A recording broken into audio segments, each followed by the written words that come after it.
Welcome, kindred spirits, to a place of positivity, passion, and purpose.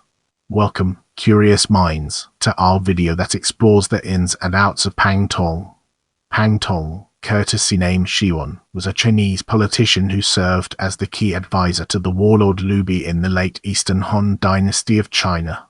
In his youth, Pang Tong was disregarded because he was plain-looking. However, Sima Hui highly esteemed him, calling him the crown of scholars in Jing Province. He studied under him along with Zhuge Liang, Shu and Xiang Lang, and was given the nickname of Fledgling Phoenix. Because of his friendly attitude, he worked as an appraiser in Nan Commandery. When reviewing someone, he would prioritize their virtue over their abilities and would encourage them to help others. He briefly served Zhou Yu and befriended Liu Zhang, Shao and Quan Cong before joining Liu Bei after the latter became the provincial governor in 210. Under the recommendation of both Liu Su and Zhuge Liang, Liu Bei appointed him to assistant officer and promoted him to military advisor generals of the household. He advised Liu Bei to take over Jing Province, accompanied him on his campaign covering present-day Sichuan and Chongqing against the warlord Liu Zhang, but was killed by a stray arrow during a battle at Luo County north of present-day Guanghan, Sichuan in 214. As we enter this new chapter, let's navigate the complexities of early life and unravel its multifaceted nature. Pang Tong was from Xianjiang Commandery, Jing Province. In his youth, he looked plain and simple, so he was not highly regarded. When he reached adulthood around 19 years old, he visited Sima Hui, who was famous for spotting and recommending men of talent. They came to a mulberry tree, where Sima Hui climbed up to get the fruit while Pang Tong sat below, and they chatted for a whole day until nightfall. Sima Hui felt that Pang Tong was an extraordinary person and called Pang the crown of scholars in Jing Province. Subsequently, Pang Tong started gaining more recognition among the scholar gentry. Along with Zhuge Liang, who was nicknamed Crouching Dragon, and Sima Hui, who was nicknamed Water Mirror, Pang Tong was nicknamed Fledgling Phoenix, also translated as Young Phoenix by his uncle Pang Digong. Pang Tong's uncle was also from Xianjiang. He was an acquaintance of Zhuge Liang, who showed him great respect, always bowing deeply before him when he visited his house. While Pang Digong was crossing the Mayan to pay respect and tributes along with sacrifices to his ancestors' tomb, Sima Hui visited his house. Therefore he called Pang Digong's wife and children, then told them to prepare the meal for an important guest only known from Zhu that would come to see him and Pang Digong. Pang Digong's wife and children respectfully followed his instructions. Soon Pang Digong was back and stood in attention for the meeting, even though he did not know who the guest was. Their relation was as close as family, and there was no difference between guest and host. Sima Hui was 10 years younger than Pang Digong, therefore he treated him as an older brother, calling him affectionately Lord Pang, to the point where people thought that Lord Pang Gong was his courtesy name, although it wasn't true. Pang Digong's son, Pang Shaman, also enjoyed a good reputation and married Zhuge Liang's youngest elder sister. Later was summoned as a gate appointment gentleman, but he died young. His son Pang Huan, whose courtesy name was Xuan, between the years 280 and 289 became administrator of Zhang. While he was young, Pang Tong didn't have anyone take note of him, and only Pang Digong valued him highly. When he was 18 years, he was sent to meet Sima Hui. After Sima Hui talked with him, he sighed and said, "Pang Digong really knows how to judge people. This is truly a boy of majestic moral character." As we venture forward, let's examine service as appraiser in detail and gain a deeper appreciation for its significance.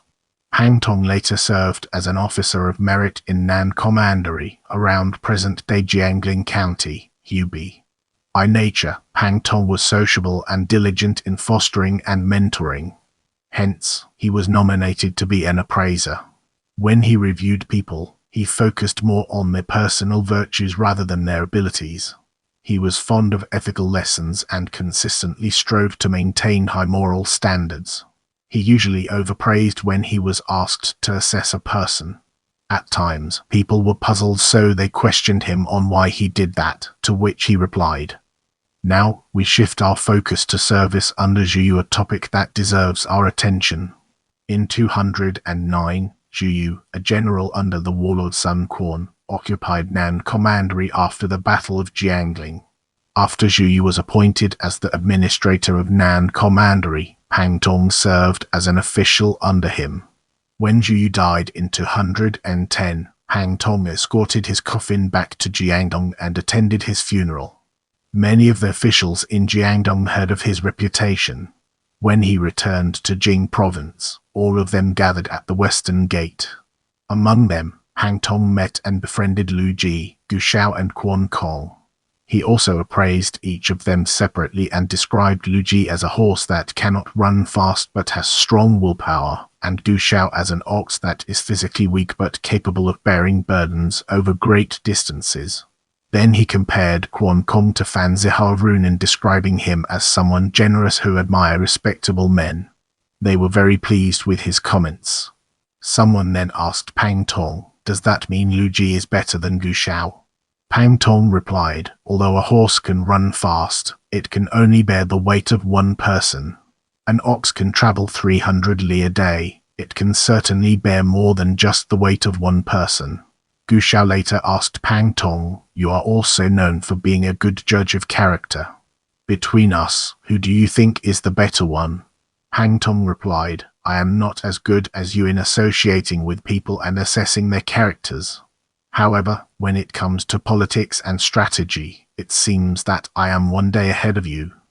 Shao agreed with Pang Tong and developed a close bond with him. Before Pang Tong left, Liu Zhang and Shao told him, "When peace is restored in the empire, we want to have a good discussion with you about famous people." Both of them became close friends with Pang Tong. As we venture forward, let's examine serving Liu Bei in Jing Province in detail and gain a deeper appreciation for its significance. Pang Tong became a subject of Liu Bei after the latter became the governor of Jingzhou in 210. He initially served as an assistant officer and as the county magistrate of Liang, but was later dismissed from office due to poor performance.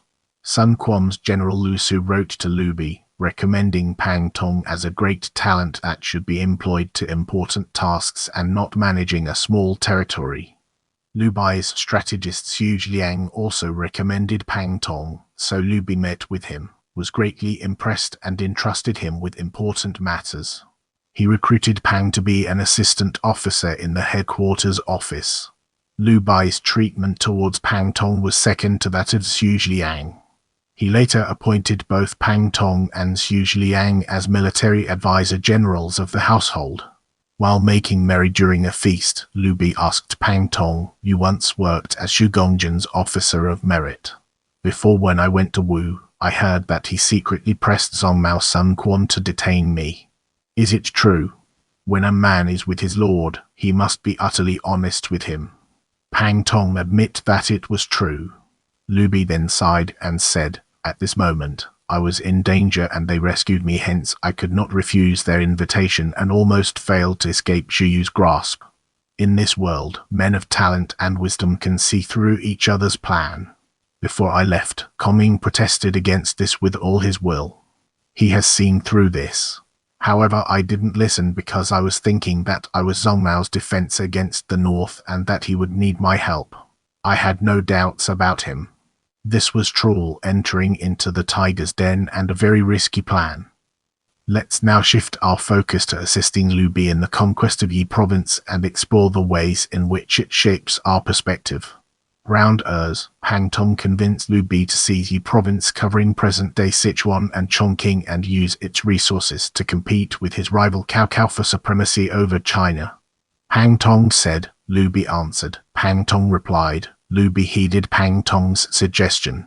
In 211, Liu Bei led an army from Jing Province into Yi Province on the pretext of helping Yi Province's governor, Liu Zhang, counter an invasion from the warlord Zhang Lu in Han's home commandery.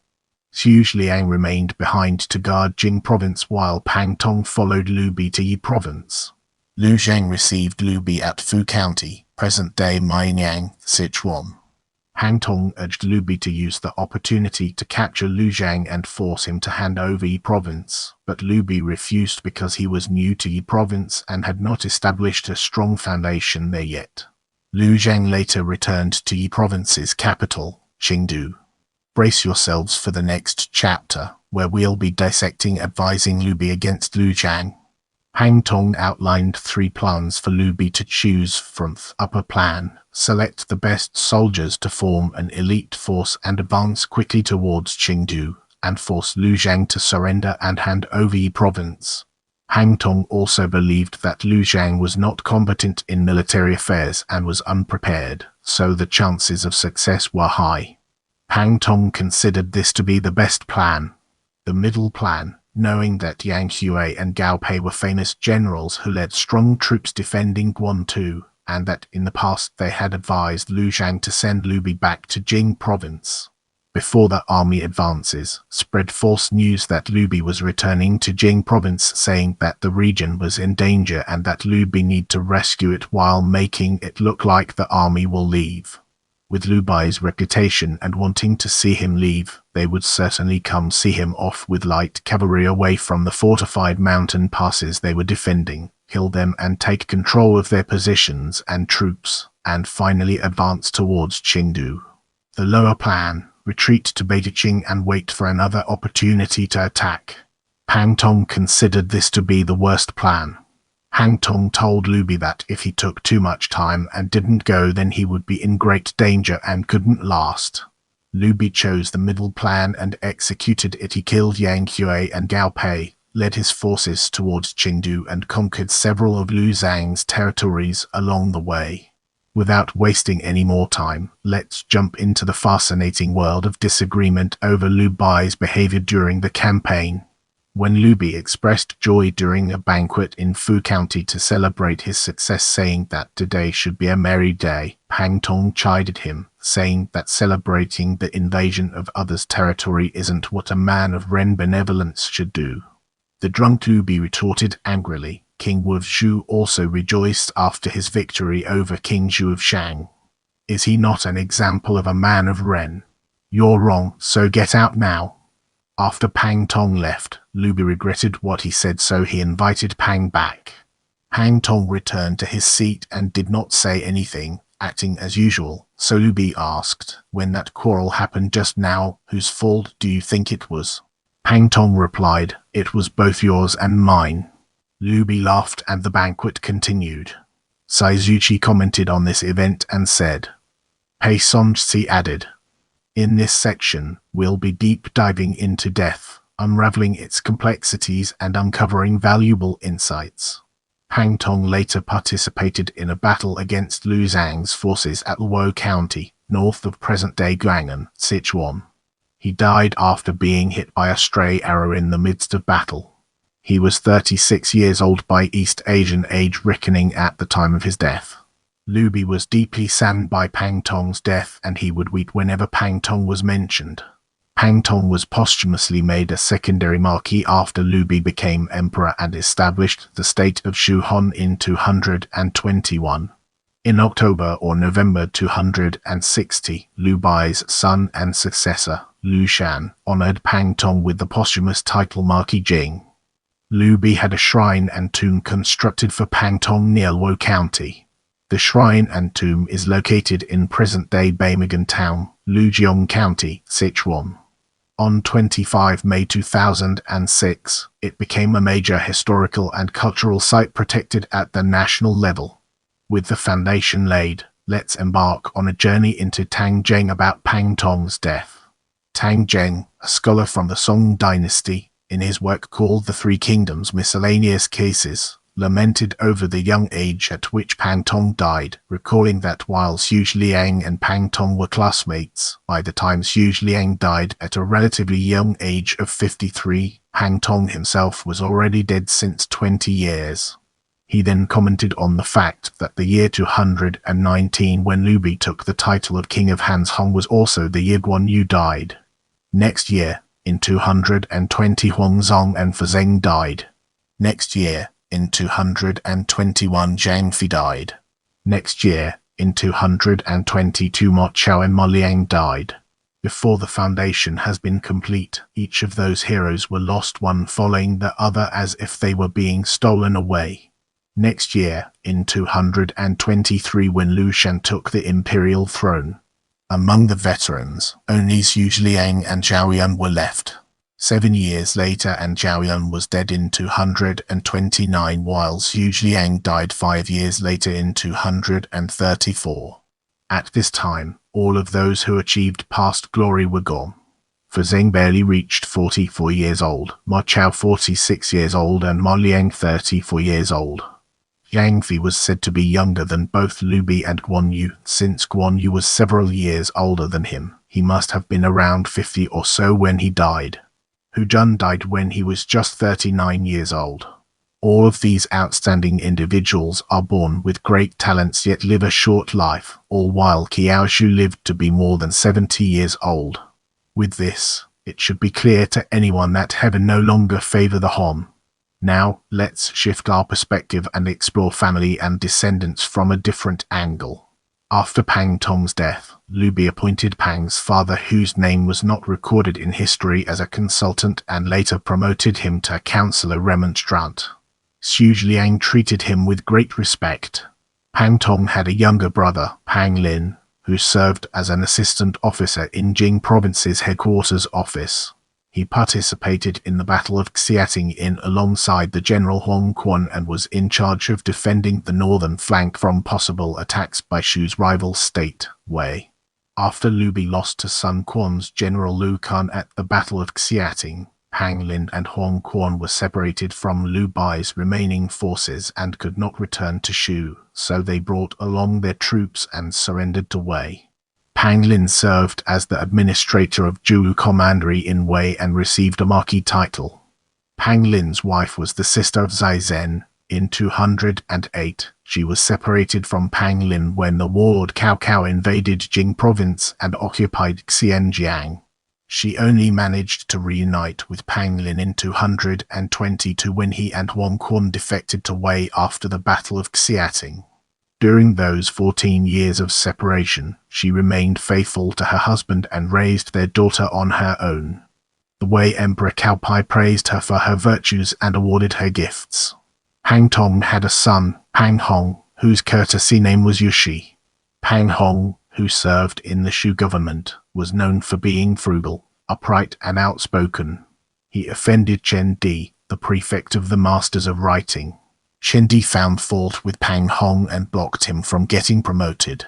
He died in office while serving as the administrator of Fledgling Commandery. Let's now zoom in on appraisal and uncover the hidden gems that lie within. Shen Xiao, who wrote Pang Tong's biography in the Sangui, appraised Pang as follows. Pang Tong was charming and good when associating with others. He diligently studied the classics. From this pondered his planning. During his time, people from Jing and Yu provinces thought he was an exceptional talent. In comparison with officials from Kaowei, if Pang Tong was akin to Kun Yu and Kun Yu, then for Zheng should be comparable to Cheng Yu and Gujia. Yang Zai wrote an appraisal on Pang Tong as follows. The military advisor showed brightly both extreme elegance and virtue. He devoted his life to clear his master's path, loyal to his feelings, and always delivered his opinion. But for all those righteousness actions, in response to virtue he received death. In this chapter, we'll be shedding light on In Romance of the Three Kingdoms and its role in shaping our understanding. Pang Tong appears as a character in the 14th historical novel Romance of the Three Kingdoms, which romanticizes the historical events before and during the Three Kingdoms period. In the novel, Pang Tong is portrayed as a brilliant military strategist who equals Zhuge Liang. Sima Hui recommends Pang Tong and Zhuge Liang as talents to aid Liu Bei by saying, Hidden Dragon and Young Phoenix. If you can get either of them, you'll be able to pacify the empire. In Chapter 47, before the Battle of Red Cliffs, Jionggen recommends Pang Tong to Cao Cao. Pang Tong presents a chain links strategy to Cao. The plan involved linking Cao Kei's battleships together with strong iron chains to make the ships more stable when they were sailing, as well as to reduce the chances of Kei's soldiers falling seasick due to excessive rocking. This leads to Cao Kei's defeat as his battleships are unable to separate from each other during the fire attack, and when one ship is set aflame, the other ships linked to it catch fire as well. Pang Tong's death during the war between Liu Bei and Liu Zhang is highly dramatized in Chapter 63. At the outset of the battle at Luo County, before Liu Bei and Pang Tong split forces for a two-pronged attack, Pang Tong's horse rears and throws him off its back. This is seen as a bad omen. Liu Bei then let Pang Tong borrow his famous steed, Dilu. However, Dilu is believed to bring bad luck to its rider despite having saved Liu Bei's life earlier. Liu Zhang's general Zhang Ren, who plans an ambush near Luo County, recognizes Dilu and mistakes its rider to be Liu Bei, so he orders his archers to fire at the rider.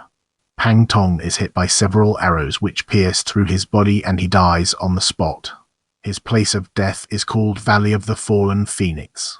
Welcome to the next segment, where we explore in popular culture and its significance in our journey.